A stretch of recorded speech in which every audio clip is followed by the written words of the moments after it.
बच्चों आइए देखते हैं कि किसी बिंदु से एक वृत्त पर कितनी स्पर्श रेखाएं खींची जा सकती हैं। बिंदु कहाँ पर हो सकता है? या तो वो अभ्यंतर में यानी कि वृत्त के अंदर, या फिर वो वृत्त की परिसीमा पर, या फिर वृत्त के बहिर्भाग में हो सकता है। तीन ही स्थितियां हो सकती हैं। तो आइए देखते हैं यहाँ से स्पर्श रेखाएं कितनी खींची जा सकती हैं। अगर मैं पी पे से निकलती हुई कोई रेखा खींचती हूँ, चाहे जिस भी तरफ खींचूं, ये तो वृत्त को दो बिंदुओं पर काट रही है। अगर मैं कुछ इस तरह से खींचती हूँ, ये भी वृत्त को दो बिंदुओं पर काटती है। इसका मतलब P में से निकलती हुई कोई भी रेखा खींचूं तो वो वृत्त को दो बिंदुओं पर काट रही है, यानी कि ये तो प्रतिच्छेदी रेखा हुई। क्या कोई ऐसी रेखा बन सकती है जो वृत्त को एक ही बिंदु पर काटे? नहीं। तो इसका मतलब यदि कोई बिंदु वृत्त के अंदर है तो वहां से कोई भी स्पर्श रेखा नहीं बन सकती। वहां से कोई भी स्पर्श रेखा नहीं बन सकती। अब हम लेते हैं एक ऐसा बिंदु जो वृत्त की परिसीमा पर है। आइए देखते हैं इसमें से किस तरह की रेखाएं निकल सकती हैं।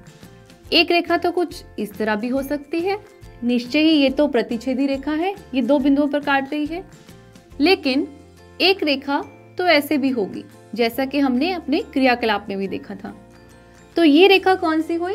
स्पर्श रेखा।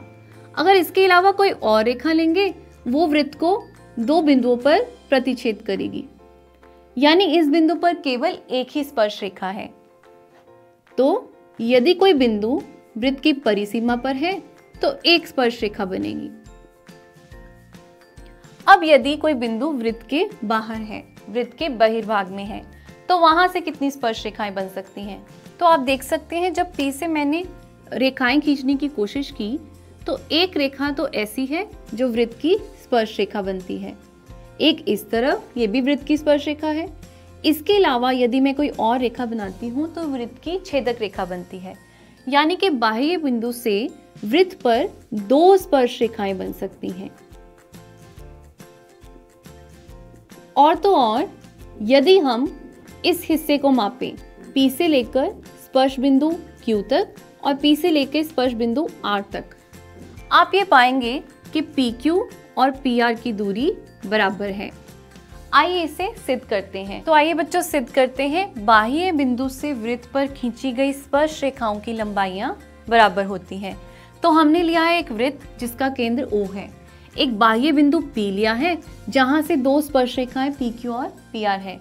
सिद्ध क्या करना है कि PQ और PR बराबर हैं। तो हम सिद्ध करेंगे PQ बराबर PR।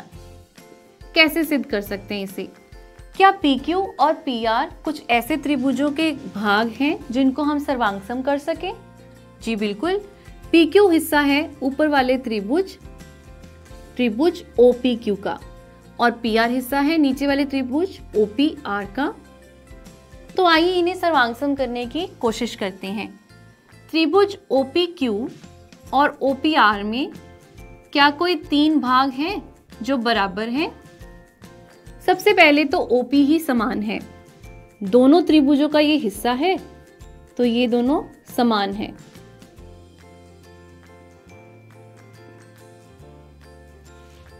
दूसरा हिस्सा कौन सा होगा? OQ और OR एक ही वृत्त की त्रिज्याएं हैं, निश्चय ही ये भी बराबर होंगी। तो OQ बराबर OR बराबर त्रिज्या। तीसरी चीज क्या होगी? बच्चों हमने पहले प्रमेय में किया है कि किसी स्पर्श बिंदु पर त्रिज्या स्पर्श रेखा के लंब होती है, यानी कि यहाँ पर कितना कोण होगा? 90 डिग्री का, और यहाँ पर भी 90 डिग्री का। तो हम लिख सकते हैं कोण OQP बराबर है कोण ORP बराबर 90 डिग्री के। तो हुए ना ये दोनों त्रिभुज सर्वांगसम। कौन सा नियम लगाया बच्चों हमने लगाया RHS नियम, राइट एंगल हाइपोटेन्यूज साइड। क्योंकि ये समकोण है, ये कर्ण है जो बराबर है, और एक भुजा जो कि हमने बराबर ली। इससे हम किस निष्कर्ष पर पहुंचते हैं? हम देखते हैं कि PQ बराबर PR होगा CPCT द्वारा। सर्वांगसम त्रिभुजों के संगत भाग बराबर होते हैं। बच्चों एक और भी भाग बराबर है, वो है कोण OPQ और कोण OPR। तो कोण OPQ और OPR दोनों बराबर होंगे CPCT द्वारा। इससे हमें क्या पता चलता है? इससे हमें पता चलता है कि जो रेखा बाह्य बिंदु को केंद्र से मिलाती है वो बराबर कोण बनाती है दोनों स्पर्श रेखाओं के साथ। आइए इसी प्रमेय को अब हम पाइथागोरस प्रमेय द्वारा सिद्ध करते हैं। बच्चों क्योंकि ये समकोण त्रिभुज है तो निश्चय इसमें पाइथागोरस लगाया जा सकता है। तो पाइथागोरस प्रमेय क्या कहता है? कर्ण स्क्वायर बराबर लंब स्क्वायर जमा आधार स्क्वायर, या फिर कर्ण का वर्ग बराबर होगा बाकी दोनों भुजाओं के वर्गों के। तो हम यहाँ पर कर्ण क्या ले सकते हैं? निश्चय ही कर्ण होगा 90 के सामने वाला यानी कि OP। तो OP वर्ग बराबर हुआ बाकी दो भुजाओं के वर्गों के। लेकिन बच्चों OQ तो OR के बराबर है।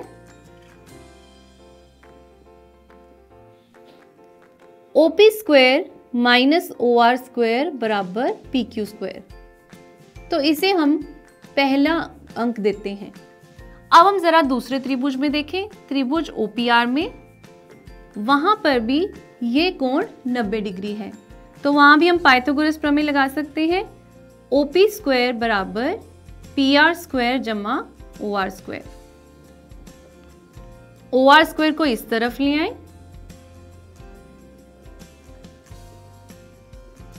तो 1 और 2 द्वारा हम क्या पाते हैं? दोनों की बाईं ओर बराबर है तो दाईं ओर भी बराबर होगी।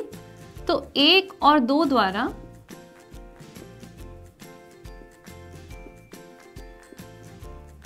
PQ स्क्वायर बराबर PR स्क्वायर, यानी कि PQ बराबर PR। तो देखा बच्चों, दोनों स्पर्श रेखाएं बराबर हैं।